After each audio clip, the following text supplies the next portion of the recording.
How to create a healthy and lasting romantic relationship. You cannot create a conscious relationship with someone who isn't committed to doing their work. But you can create a better relationship with yourself. And sometimes that looks like releasing yourself from the idea that you can change another person or convince them to grow. Choose Yourself, by Sheliana Ayana. What are the ingredients that make a loving romantic relationship flow and sustain for many years? And what kind of love relationship is best for long-term success? These questions have been at the core of my pursuits personally and professionally for some years now. And let's face it, these questions are at the forefront of most of our minds given the high divorce rate. So, when I fell in love last year, I knew I was about to embark on a transformational journey. I met a woman, and for the first time in my life I thought I'd met the one. I had never previously had feelings or thoughts like that before. At least not to the extent I experienced them at the time. It was that passionate, physical, chemistry-rich, soul-connected kind of love. But as the months carried on, there were disagreements, arguments, different views and perspectives on many topics, and old habitual patterns and insecurities that were affecting our ability to create the relationship we had both claimed we wanted. After less than a year, we came to the existential crossroad every couple before us in the history of humanity has navigated their way to at one point or another in their romantic relationship. Do we blame the other for how we feel and what we experience? Call it quits, and move on because it is too hard and difficult to face it all? Or do we fight for this? Do we work for this? Do we take responsibility for our individual experience of life, and face all of the wounds from childhood and previous relationships that are being projected into and triggered by this relationship together, in the container of this relationship, so we can come out stronger together and healed? Ultimately, after some mutual and non-mutual, we're in and we're out, for a month or two, I opted wholeheartedly for the former, while my partner opted for the latter. While I was unequivocally heartbroken, frustrated, and angry, I was also able to find real compassion for her and her decision. The work, energy, and courage it requires to face a lifetime of inner pain and trauma are immense. It is far less work to simply blame others, past and present, for how we feel and experience life. It is the kind of mirror only that type of relationship can offer. And it can be absolutely terrifying at times. Although I perceived the situation as a beautiful chance to heal and grow together, I understood where she was in her healing process and how she perceived the situation. So I understood why she chose to walk away. But this is when I realized the difference between a healthier long-term relationship that lasts, and the more unhealthy or short-lived relationships that don't. Relationships of any kind, but especially intimate and romantic, are no small undertaking. We come to each other with completely different life experiences, upbringings, personalities, backgrounds, cultures, beliefs, wants, desires, needs, traumas, attachment patterns, etc. And for some crazy reason we expect it all to flow and for love to naturally sustain itself. Or we deem our partner the wrong person when it doesn't. I believe relationships are innately complex. From a soul perspective, we have our karmic energy to work out and deep life lessons to learn from our partners and relationships. From a biopsychosocial standpoint, we have hormones and chemicals firing, coupled with a history of attachment schemas from our childhood caregivers. From a physical perspective, we have sexual wants, needs, desires, fantasies, and blocks. From an emotional perspective, we each have in us masculine and feminine energies that crave love, intimacy, freedom, expression, safety, and polarity. And we can throw in different love languages as well. This is why romantic relationships that have the right foundational ingredients are potentially one of the greatest containers or challenge, growth, healing, and unconditional love we can experience as humans. They are amazing mirrors for our edges and our trauma on the deepest levels. Due to the complex processes going on at all times, they provide a constant opportunity to heal and be healed. The question is, will we choose to recognize these edges, patterns, and wounds, and if so, what will we choose to do with this awareness?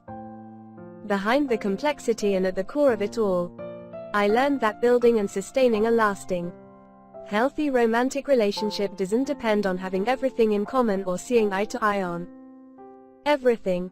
At the core, the relationship has to be anchored by both partners in a foundation of consciousness and love. So what is a conscious relationship? What does that mean? Both partners agree to commit and unite in love through being open and conscious enough to recognize their individual habitual patterns and the trauma being triggered by one another. And they face them head-on as a team so that they can heal individually and thus be more conscious and capable in how they bring love, intimacy, depth, and beyond to one another in any given moment. The 5 foundational pillars of a lasting, love-filled, conscious relationship. 1. They need to be the right person. We can debate all day about what that means objectively in relation to the aspects above. But we each know when we are with someone we can't keep our hands off of. We think about all the time. We visualize a future with. And we simply can't imagine not by our side. Simply put, we are in love and we know it. Important to note. This means we also need to be acutely aware and conscious of our own unhealthy patterns in partners. What is healthy for us and what is unhealthy for us? If you feel they are the wrong person or something is just missing, and you can't put your finger on it, you need to look in the mirror at your attachment patterns and wounds before blaming them for their shortcomings. If you have truly done this, and you feel it isn't something that needs to be healed or worked through personally, it likely means they simply aren't the right partner for you. Even if they check a lot of the boxes on paper and you have deep love for them. At the end of the day, you have to trust your heart and your higher self, even if it doesn't logically make sense. But for the love of God, don't trust your ego or patterns. It is really easy to mistake the two. 2. You don't need to have everything in common and like all of the same things. In fact, not liking all of the same things or being the same person means you will be challenged to go outside of your comfort zone consistently. This is a beautiful opportunity to explore yourself, explore your partner, challenge yourself, and try new things in the world you otherwise never would have tried. And the research shows that this adventurous, on your toes mentality keeps the spark alive. So, be different. Differences can actually be better for the relationship. 3. You don't need to be at the same levels of growth and personal development. We weren't. But both partners need to be open and committed to doing whatever it takes to be a healthier and more healed partner. Individually. And likely for one partner this will be easier or harder and less or more natural. But it is a crucial conscious choice, nonetheless. 4. You don't need to be perfect in the relationship or be in the perfect relationship. You don't need to be the perfect dream partner and have healed all of your stuff. And neither does your partner. I wasn't perfect in the relationship and neither was she. I wasn't fully healed and neither was she, but I realized this didn't matter. What mattered was how consistently and consciously we questioned our beliefs, perceptions, and patterns and strived to be and do better for ourselves and the relationship out of love and respect for one another. Which brings me to the last, and most important foundational pillar at number 5. 5. Both partners need to be equally committed to looking at themselves first and foremost. They have to be willing to do whatever they can to become more aware of the projections, wounds, and trauma that are limiting the amount of love, intimacy, and healing energy they bring to each moment, and to the relationship as a whole. Then from this conscious space they have to engage in the work, as a couple, to heal and grow together while staying deeply committed and devoted to the container of the relationship. Put simply, They both need to want it and be willing to do what it takes. This is where we as a couple really broke down. At the end of the day, every romantic relationship, and every interaction and moment with another human being for that matter, is an opportunity to help heal one another or an opportunity to wound one another further. We can consciously choose courage, humility, and a deep commitment to the love and the circle of the relationship by remaining open-hearted and expressing and owning our hurt in the face of our wounds being triggered. Or we can cower and blame others and situations, close our hearts, say and do hurtful things, and run away, only continuing the cycle of wounds and trauma and ensuring the same relationship patterns with any new partners we bring into our lives. It is also extremely important to note that not everyone is ready for this type of conscious relationship. Frankly, most people are not. And this is why the majority of relationships and marriages that could last don't. You might not be ready. Or maybe your partner isn't. You can try to get on the same footing. But if someone you love simply isn't in that conscious space or isn't ready to at least try and do the real work and take responsibility for their experience, pushing them over and over becomes abusive. And this is something I had to realize and make peace with in my relationship. No matter how hard it is to accept because of how much we may love them, we have to know when it is time to release someone and wish them well on their own unique healing journey.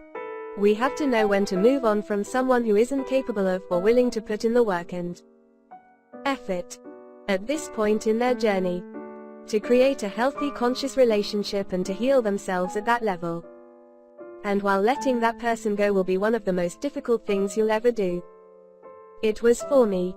It is also the only healthy and loving choice one can make in that situation. For yourself and for them.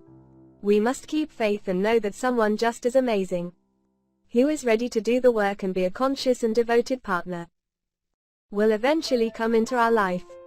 I truly believe this will happen for me and everyone on this planet that wants it. As long as we are committed to becoming more conscious, more loving, and doing our own deep inner work.